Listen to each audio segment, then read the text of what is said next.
Olá, pessoal.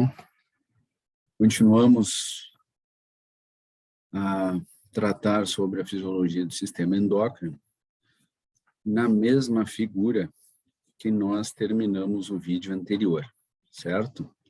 Rapidamente relembro para vocês que no vídeo anterior, deixa eu pegar minha caneta aqui,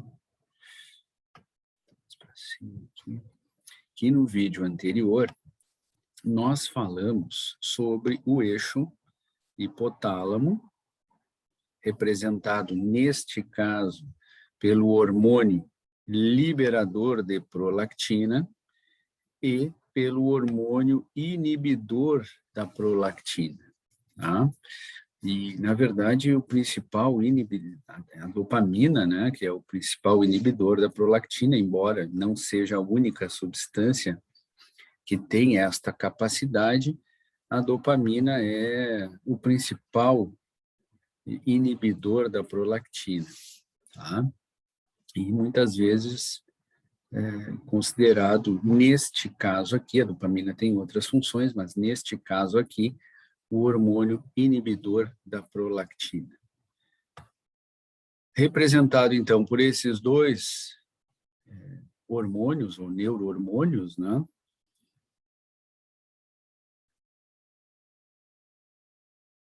Hipotalâmicos, pela própria prolactina, no caso, um hormônio adeno-hipofisário, e pela mama, que é o tecido-alvo da prolactina. Então, aqui nós temos o eixo hipotálamo, hipófise, glândula mamária, tá? Mama, certo?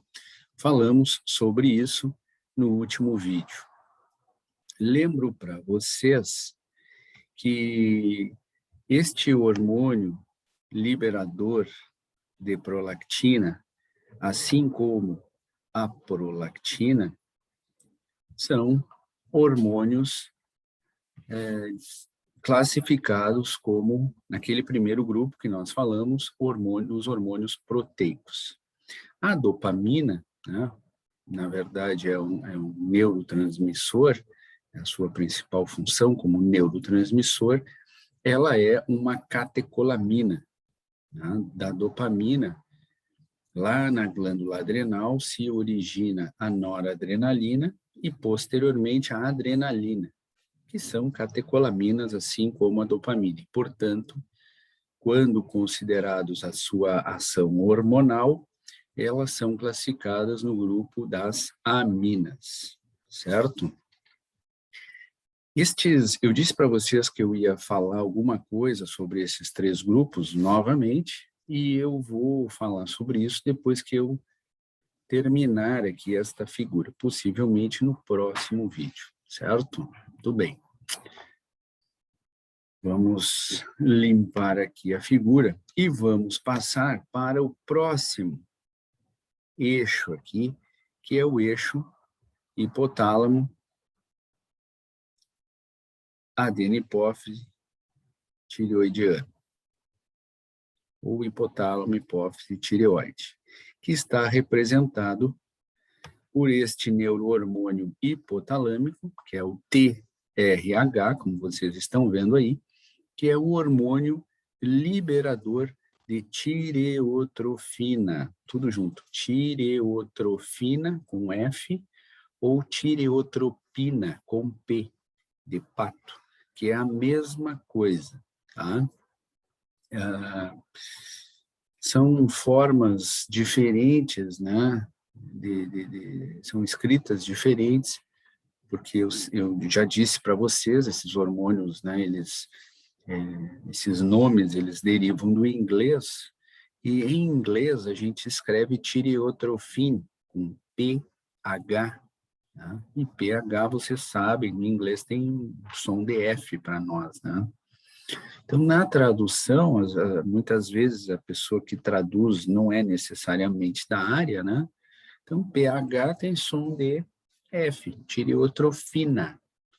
Mas também, né, às vezes, no traduzir, a pessoa pega o P ali e bota tireotropina. Então, em português se convencionou usar as duas formas e as duas estão corretas, tá? Tireotrofina ou tireotropina. Vocês vão ver que este sufixo fina ou pina, ele é comum a outros neurohormônios e outros hormônios que estão representados aqui. Tá? Então, isso que eu disse para vocês, fina ou pina, né, no final ali, vale não só para este hormônio liberador de tireotrofina, como para todos os demais que têm esse prefixo no seu nome. Vocês estão vendo, por exemplo, aqui está escrito gonadotropinas, mas poderia ser gonadotrofinas também. Tá? A gente usa as duas formas. Muito bem. Então, este TRH, que é um neurohormônio hipotalâmico, certo? Que está representado o hipotálamo, né? Acima desta linha pontilhada, como já havia dito no vídeo anterior, produzido por neurônios hipotalâmicos, cai na corrente sanguínea, nesta rede de capilares aqui, através da corrente sanguínea, chega até a adenohipófise, né? Sai da corrente sanguínea e vai agir sobre algumas células da adenohipófise, que obviamente possuem receptores para este TRH, e lá na adenohipófise, então, o TRH agindo sobre estas células, que são os tireotrófos, estimula estas células a produzirem um segundo hormônio adenohipofisário, né? O primeiro que nós citamos é a prolactina, o segundo que nós estamos citando agora é o TSH, e este TSH é o hormônio estimulante da tireoide, TSH, hormônio estimulante da tireoide. Eu disse para vocês que esse S aqui é o de stimulation, né? Estimular, estimulação. Então, este TSH é o hormônio estimulador da tireoide. Este TSH, por sua vez, então, produzido pelos tireotrófos, cai na corrente sanguínea e vai agir em um tecido-alvo distante da adenohipófise, que é, o nome mesmo já indica, a tireoide. Então, o hormônio estimulador da tireoide, obviamente, vai agir sobre a tireoide, vai estimular a tireoide, como o nome sugere, como o seu nome sugere. E lá na tireoide, pessoal, o TSH estimula a tireoide a produzir dois hormônios tireoideanos. Tá? Então, o TSH vai lá na tireoide e estimula a tireoide a produzir um hormônio muito conhecido, que age no metabolismo geral, que é chamado de tiroxina. Tá? Então, de novo, o TSH sai da adenohipófise, vai lá na tireoide e estimula a tireoide a produzir a tiroxina. Tiroxina, ou também chamada T4. T4. Além da tiroxina, o TSH também estimula a síntese de triodotironina. Como é um nome meio comprido, meio longo, né? É mais conhecida como T3. Ficou ruim esse 3 aqui, mas dá para ver, né? Que é um 3 aquilo ali. Com um pouco de boa vontade. T3. A tiroxina e a T3, e o T3, perdão, são dois hormônios produzidos na tireoide sob a estimulação do TSH. Certo? E tanto a tiroxina quanto o T3 são produzidos da mesma forma, são produzidos ao mesmo tempo. tá? A diferença, assim, de forma simplificada entre a tiroxina e o T3 é que a tiroxina recebe 4 iodos. A molécula de tiroxina recebe 4 iodos durante a sua produção.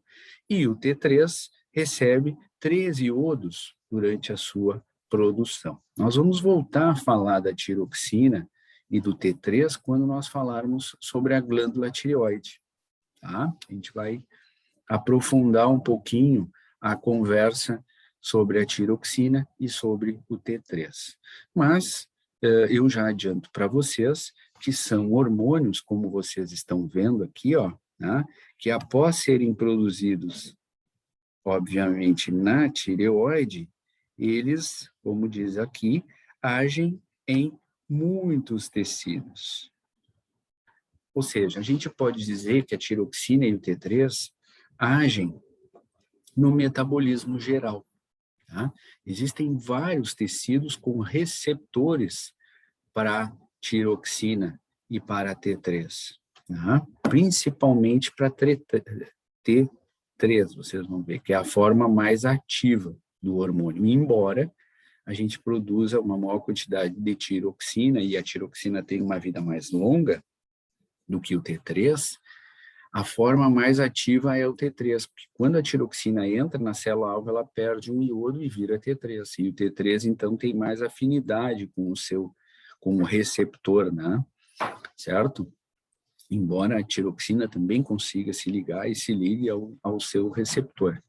E é, na verdade, o mesmo receptor para tiroxina e para T3, tá? Só que a T3 é a forma mais ativa por isso, que normalmente a tiroxina, ao entrar na célula-alvo, ela perde um iodo, e aí vira T3, e o T3 é que vai se ligar ao receptor, tá? Mas, como eu disse antes, a gente vai voltar a falar sobre isso.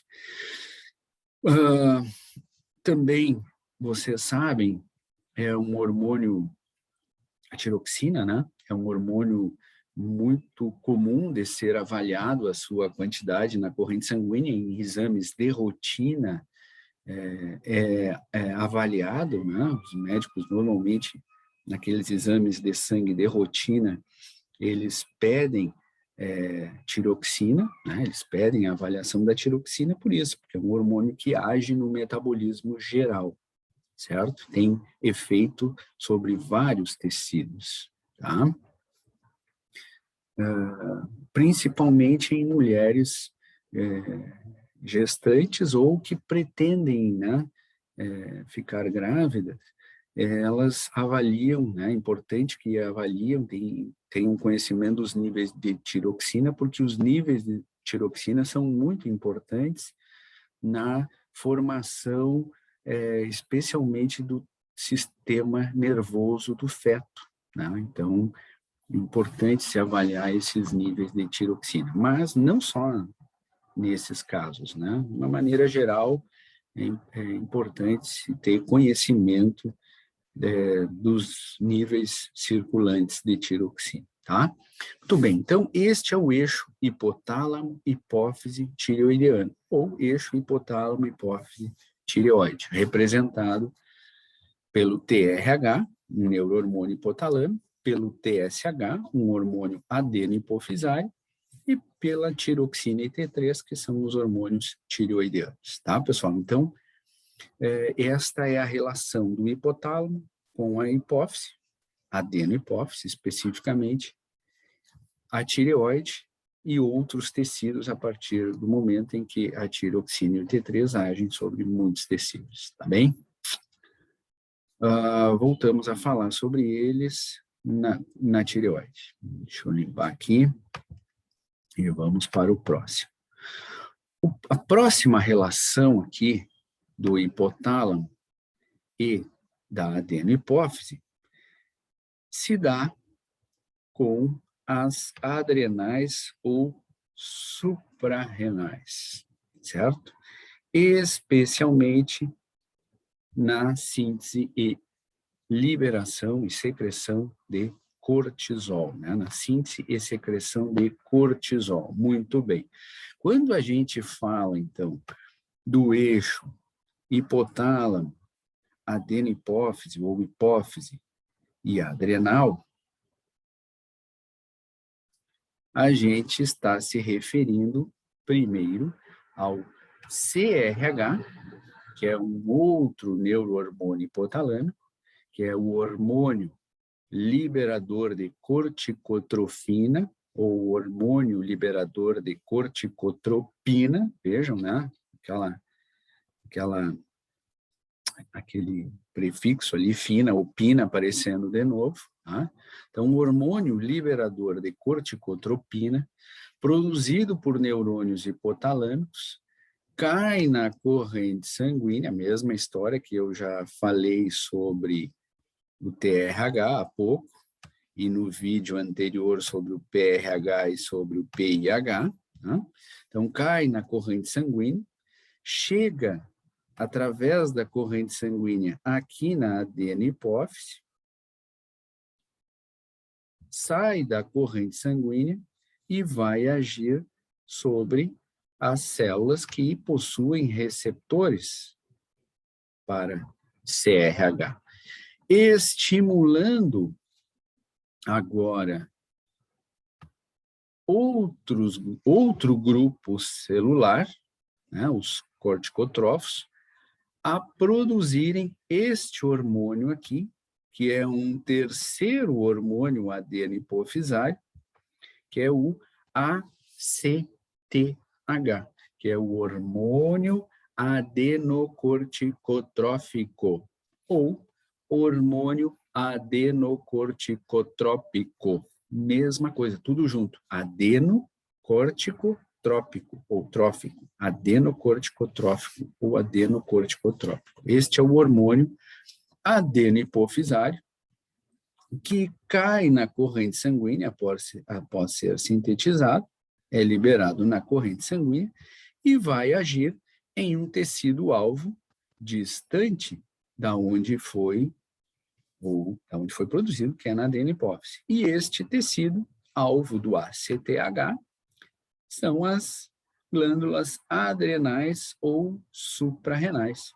Especificamente, o córtex da adrenal, ou a região cortical da adrenal, certo? Eu vou lembrar para vocês, né? Lá, quando nós formos falar sobre adrenais, eu vou lembrar para vocês que as adrenais, elas têm uma região cortical mais externa, né? E uma região medular mais interna. Lá na medula, na região medular da adrenal, é que são produzidas, o que é produzida a adrenalina, certo? Que é aquele, né, neurohormônio que é produzido lá na medula ou medular da adrenal. E essa medula ou medular da adrenal, nós já falamos sobre ela lá no sistema nervoso autônomo, né? E eu mostrei para vocês lá que esse tecido medular da adrenal, ele é constituído por neurônios pós-ganglionares modificados porque eles não têm axônio, né? E eles são como se fosse um gânglio do sistema nervoso autônomo simpático, via simpática, porque produz, né, noradrenalina e adrenalina, certo? Mas agora, hoje, o que nos interessa é a região cortical, é o córtex da adrenal. Por quê? Porque nós estamos falando, né, vamos falar sobre este hormônio aqui, ó, que é o cortisol. Tá? Então, vocês vão ver, a gente vai ver lá na adrenal, que existem diferentes grupos celulares no córtex da adrenal e que um desses grupos celulares lá do córtex da adrenal produz cortisol sob a influência do ACTH. Tá? Então, em determinados momentos do dia, aumenta a síntese e a secreção de CRH pelo hipotálamo, consequentemente aumenta a síntese e a secreção de ACTH pela adeno-hipófise, e, consequentemente, aumenta a síntese e a secreção de cortisol pela adrenal, e aumentando os níveis sanguíneos de cortisol, evidentemente que este cortisol vai aumentar a sua ação sobre todos aqueles tecidos que possuem receptores para cortisol. O cortisol também é um hormônio considerado com uma atuação no metabolismo geral, no nosso metabolismo geral, né? Porque assim como os hormônios da tireoide, age sobre vários tecidos e age estimulando, né, o metabolismo celular. Tanto o cortisol como os hormônios da tireoide, eles estimulam o metabolismo celular, eles estimulam algumas funções vitais dentro da célula, certo? Que obviamente ficam prejudicadas quando há uma disfunção, tanto na síntese de cortisol, como também na síntese dos hormônios da tireoide, certo? Então, o cortisol é vital para nós. Nós não sobreviveríamos sem o cortisol. O cortisol desempenha funções vitais, estimulando o metabolismo de muitas das nossas células, certo? Eu estou ressaltando isso, pessoal, porque vocês talvez já tenham lido, estudado, né, que o cortisol, ele tem, ele causa alguns problemas, né, mas, na verdade, isso não é bem assim.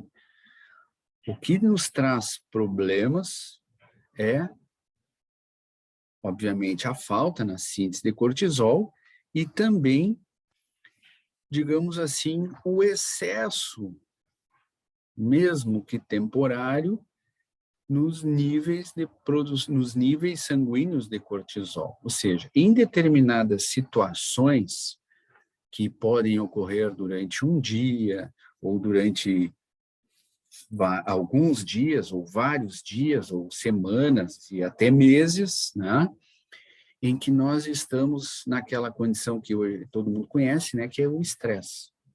Então, em condições de estresse, seja um estresse agudo, né, que dura ali algumas horas, alguns dias, como também numa condição de estresse crônico, né, que dura semanas, meses, nós temos uma tendência a aumentar os níveis de cortisol, certo?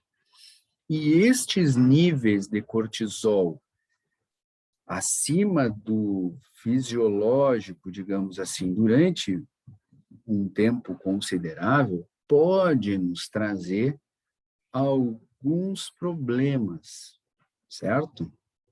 Alguns problemas. Como, por exemplo, a diminuição na atividade do nosso sistema imunológico, tá?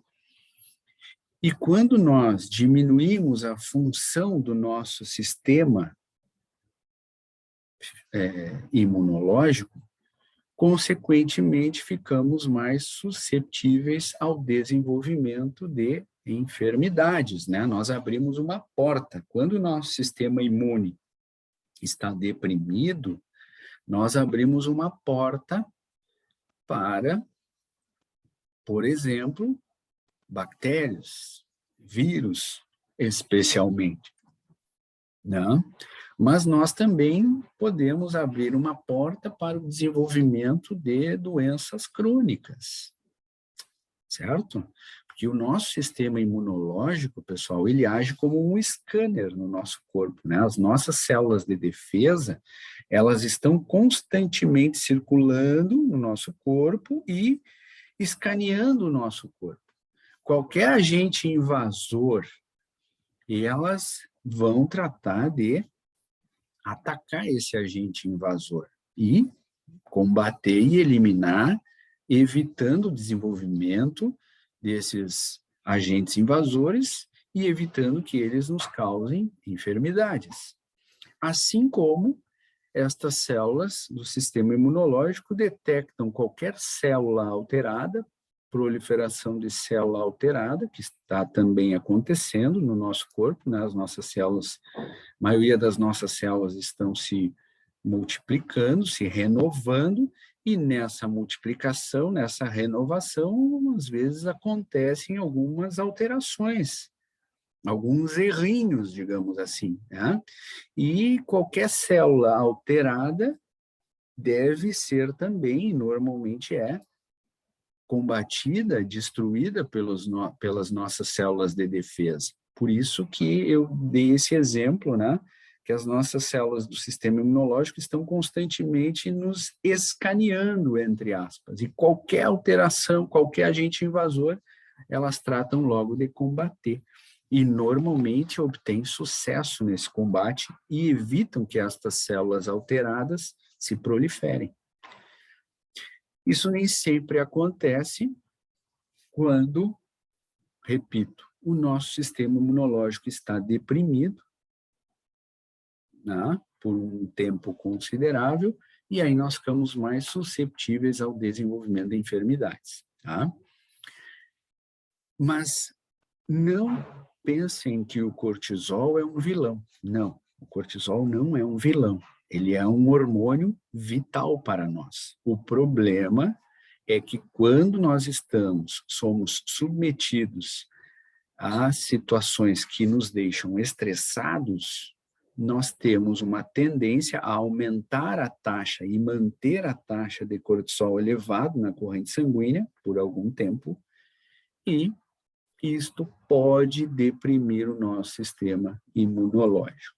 Tá? A gente vai voltar a falar um pouco mais sobre o cortisol quando nós falarmos sobre as adrenais. Só para ainda dar esse exemplo, e continuar nesse exemplo, tá? De que em determinadas situações um cortisol elevado pode ser prejudicial, aí a resposta é muito individual, né, pessoal? E, aliás, o estresse é muito individual, o que pode ser estressante para mim, pode não ser estressante para alguns de vocês, e também pode ser estressante para outros de vocês, e vice-versa, né? Então, o estresse, ele é muito subjetivo, né? Existe uma fonte de estresse, digamos assim, esta fonte de estresse, ela vai ser maior para alguns indivíduos e menor para outros indivíduos, principalmente dependendo de como o indivíduo age e reage, se comporta diante daquela fonte de estresse, certo? E que para alguns, inclusive, pode ser muito estressante e para outros pode ser nada estressante.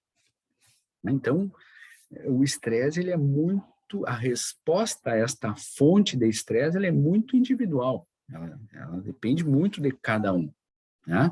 Da experiência prévia, do temperamento da pessoa, do momento em que a pessoa está vivendo, então é algo muito subjetivo, certo? Mas, vamos voltar a falar, então, sobre esse assunto, quando nós falarmos mais sobre adrenal. Não vou me alongar aqui, tá?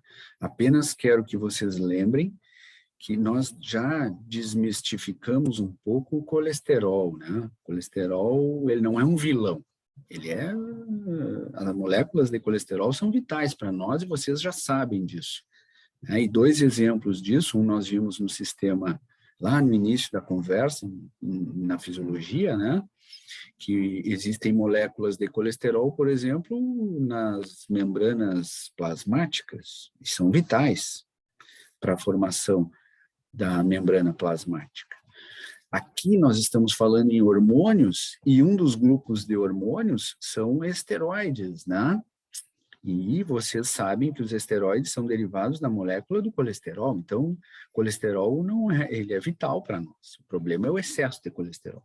Agora eu estou falando do cortisol. Cortisol é um hormônio que inclusive é um hormônio esteroide, né? Cortisol é vital para nós. O problema é quando temos excesso de cortisol, né? Naquelas situações em que estamos sob um estresse forte, estresse intenso, tá?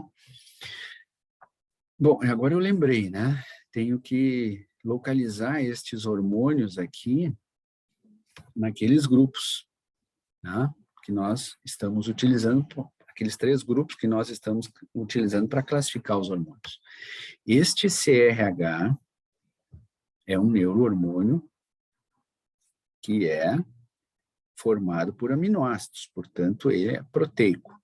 Este ACTH aqui é um hormônio também constituído por inúmeros aminoácidos, portanto, proteico. O cortisol é um hormônio derivado da molécula do colesterol, de colesterol, portanto, é um esteroide, tá? Vou voltar um pouquinho a fita aqui. O TRH, um neurohormônio, evidentemente, cai no grupo dos proteicos, tá? O TSH é um hormônio que cai no grupo dos proteicos. Os hormônios da tireoide, ou seja, a tiroxina e o T3, que não são parentes, não são os únicos hormônios tireoidianos, mas são chamados hormônios da tireoide. Tiroxina e o T3 são derivados de um único aminoácido, portanto, são aminas, tá? A tiroxina e o T3 são hormônios aminas, porque são derivados de uma única molécula, um único aminoácido, que é a tirosina, tá? A tirosina é que dá origem aos hormônios tiroxina e T3, assim como o PIH também é um hormônio amina. Certo, pessoal? Nós já atingimos o tempo, então, ficamos por aqui hoje. Já falamos sobre o eixo hipotálamo, hipófise, glândula mamária. Já falamos sobre o eixo hipotálamo, hipófise, tireoide. E falamos agora sobre o eixo hipotálamo, hipófise, adrenal. Tá? No próximo vídeo, a gente continua este assunto, nesta mesma figura, falando sobre a síntese e secreção do hormônio do crescimento, que é este GH aqui, e depois a gente termina falando sobre a síntese e a secreção de outros 2 hormônios adenipofisários, que são as gonadotrofinas, mais conhecidas como gonadotrofinas adenipofisárias, né? Mais conhecidas como FSH e LH. Bem, ficamos por aqui hoje. Um abraço e até o próximo vídeo.